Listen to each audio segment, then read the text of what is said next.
everyone. Welcome to another edition of the Ohio Guys here, in location in Amman Midwest in Chicago, Illinois. And today I'm being joined once again by Margaret McDonald. Hi Hey, Margaret. guys, how's it going? It's good. It's great to see you again after 4 long years. Right. Yeah, saw you again with blonde hair. Then we saw you with your normal brown hair. Now you got purple hair. Yeah, I switch it up. I switch it up. It's always fun seeing you with different colors. Yeah, I definitely love switching it up. Keep it up. Yeah, no, I definitely, the only reason I dye it back to anything else is for shows. So I definitely just run the gamut on colors. All right. So again, since it's been 4 long years, a lot has changed. We know you're still with Sentai recording a lot of great shows that have already come out or have yet to come out, and we see that you've also got to dip into Funimation Yes. these past few years. Yes. So we're going to get started on some of your work at Funimation. So one that made a big splash last year was Citrus. Why don't you tell us about that? Okay, I absolutely loved working on Citrus, partly because it is an LGBT title, and I very much enjoy being involved with those kind of shows because I identify as pan, so it means a lot to me when they get dubbed. So I'm very passionate about working on anything that has anything to do with LGBT representation, and I was cast as Harumi, and in my opinion, she is best girl Harumi. I definitely root for her. She's my favorite. She's one of my favorite characters. And I really had a great time working on it with Kristen McGuire.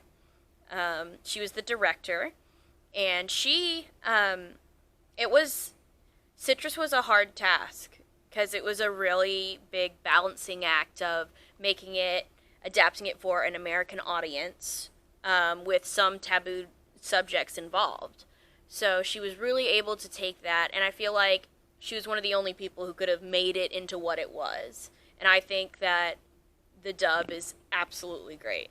It's one of the series that I watched every week when it came out. I was really proud of that series. I still am proud of that series, and I'm just glad that we have now come to the point where we're treating LGBT titles as more than, oh, just another yaoi show or just another yuri show. People have been really taking time and caring about what the story is being told rather than shoving it off as just another. And I feel like Kristen really, really helped start that ball moving forward. It's got a great cast of people, and again, it was with great care and with great hands working on it. Yes. Caitlin Barr was the writer on it, and Kristen McGuire was the director, and both of them worked so hard on it, and you can really tell in the work that everybody involved really cared about the project. David Wald was in it, and he did an excellent job as the father, and I just couldn't be happier that we had a number of LGBT QIA plus on the project. Definitely. So, with more of the Funimation work that you got to work on, another one that was, that got added to your work, Death March. I'm butchering this one. Death March to Parallel World Rhapsody. So I was really excited about this because this was my first role back with Emily Neves. So I had worked with her on a number of titles at Sentai, and then when she left Sentai, she went off to New York. She did some acting for a while, and it was an absolutely great time.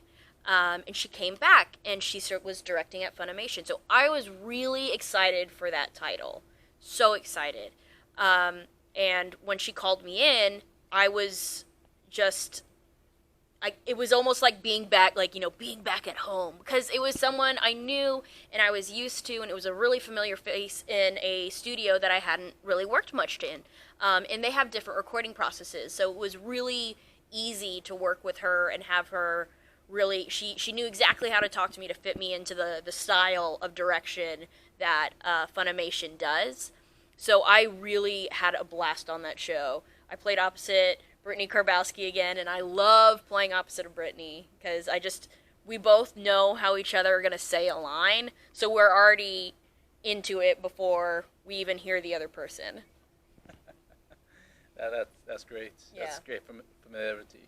Yes, it's always great when you're able to almost be able to predict how they're going to say something in your mind, because I've worked against a couple actors, and if you don't work against them enough, you can't really get it, but you can definitely, if somebody tells me Loraldo is acting opposite me, I know how he's probably going to say the line just from, our interactions, and I'm friends with him, so I know his style of acting, and by that, I'm able to be like, all right, he's probably going to say it like this, so I should say it like this. And I know how much energy to bring to the character because I know how he's going to match me. So it's really important when you're working with people to understand that. All right. So, glad you got stuff with Funimation. Mm-hmm. So just to come back to more of the Santa side Mm-hmm. and to touch more on the LGBT side, Mm-hmm. you got to work on Bloom Into You. Yes, Let's talk I about did. that. That one was absolutely a blast to work on. I got to play a character that, identified as LGBT+, and it was really exciting for me because I got to draw on my own experiences and how scary it can be to confess to somebody who you're not sure if they're interested like that. It's more than just confessing to somebody who you know is at least attracted to your gender. When you're completely blind, I got to approach that as she said, I wanted to ask you, but I didn't know if you would accept me that way.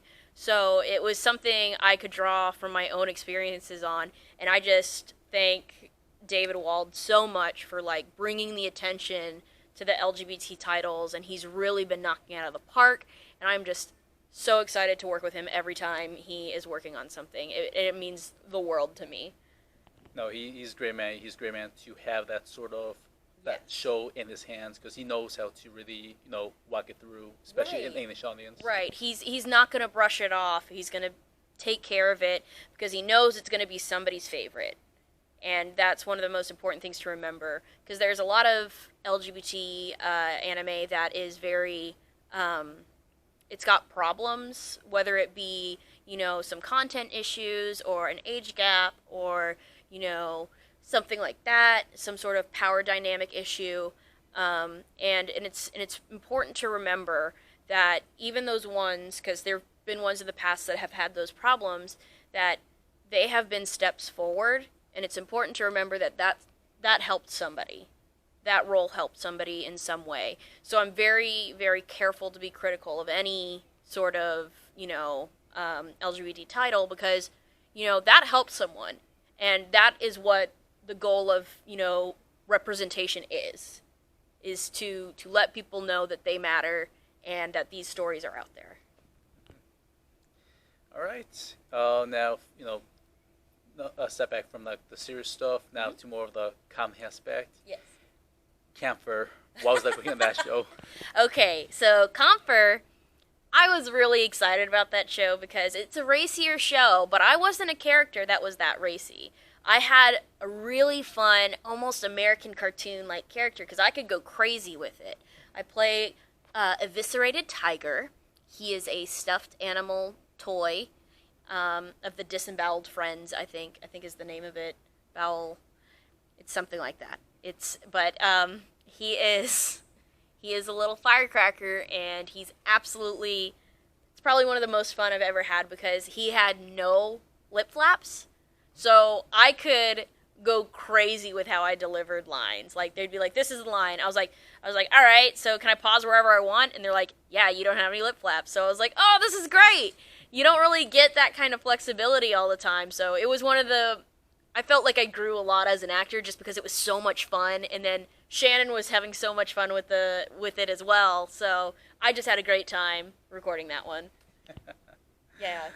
All right. So again, still in the whole comedy aspect. Now we're going to get more of the more itchy stuff. Uh-oh. another title you got to be part of, My Girlfriend is a Show Bitch. Okay. Let's go into that. I was so stoked for this title because somebody told me, Kristen Barr was playing the lead, and I was like, oh, exciting! And then they were like, and Gareth West, and I was like, oh, that's even better! So I was really excited when I heard the whole lineup.